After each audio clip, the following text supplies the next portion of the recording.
আসসালামু আলাইকুম দর্শক ভাই, আশা করি ভালো আছেন, ভালো থাকবেন। এবং বাংলাদেশে কিছু নামধারী মুসলমান আছে, মাদাচ্চদ সৌদির ভাই।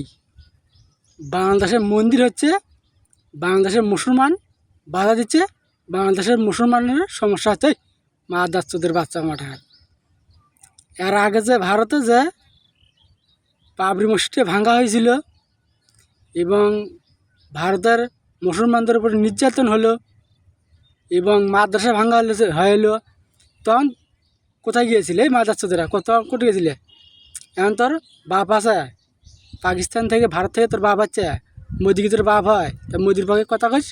মাদাচ্চদেরা মাঠার বাংলাদেশের ফিল্ডিতে এত বড় মন্দির হবালায়, কথা শুনে রাখ। মাদাচ্চদেরা মাঠার এত বড় মন্দির তোর সহজ কোট পাইস? মোদিকে তোর বাপ হয়, তা ভারতের জিনিস এসে বাংলাদেশ তৈরি হবি? আর ভারতের মানুষ কি বালগা মানে সৌদির ভাইরা মাঠার?